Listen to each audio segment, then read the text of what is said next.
Kak, sekolah di Jepang itu wajib bisa bahasa Jepang ya? Nah, jawabannya adalah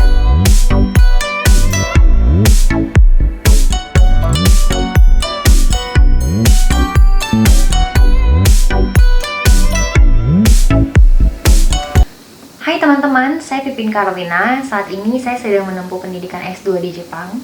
Video ini saya buat untuk memberikan informasi buat teman-teman atau adik-adik yang punya mimpi untuk melanjutkan pendidikannya ke luar negeri, dan tepatnya secara spesifik di Jepang. Jadi kalau teman-teman punya pertanyaan tentang konten yang harus saya buat juga untuk kemudian hari, boleh bantu reach out ke saya. Kalau misalnya nggak bisa komen di sini, bisa reach out ke sosial media saya @pipincarolina. Oke, jadi teman-teman, pertanyaan yang paling sering muncul ketika ingin bersekolah di Jepang adalah satu, Kak, sekolah di Jepang itu wajib bisa bahasa Jepang ya? Nah, jawabannya adalah tidak. Semua itu tergantung dari bidang studi dan program atau kampus yang kalian tuju. Dan aku berani garanti kayak nggak semua kampus itu wajibin di Jepang harus bisa bahasa Jepang. Contohnya kampus yang aku sedang belajar sekarang. Nah, di kampusku namanya GRIPS. GRIPS stands for National Graduate Institute for Public Policy. Kebetulan program yang diberikan itu berbasis internasional, sehingga aku dan teman-teman di sana belajar di lingkungan yang internasional menggunakan bahasa Inggris. Dan pengajarnya juga beragam, nggak hanya pengajar atau profesor dari Jepang, tapi ada juga dari beberapa negara lainnya.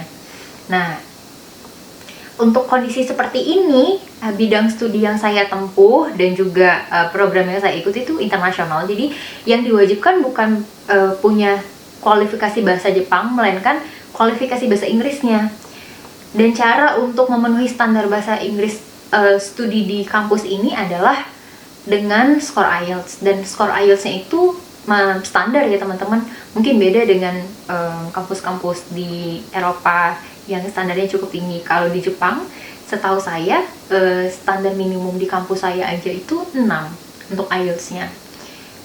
Banyak kampus lainnya juga yang setup di bawah 6 kok, kayaknya 5,5 tuh juga ada. Tapi ya tergantung dengan bidang studi dan programnya ya teman-teman. Masing-masing kan berbeda dan saya nggak bisa garansi semua kampus tuh sama. Tapi intinya yang pasti adalah mau sekolah di Jepang itu nggak semuanya wajib punya sertifikasi bahasa Jepang.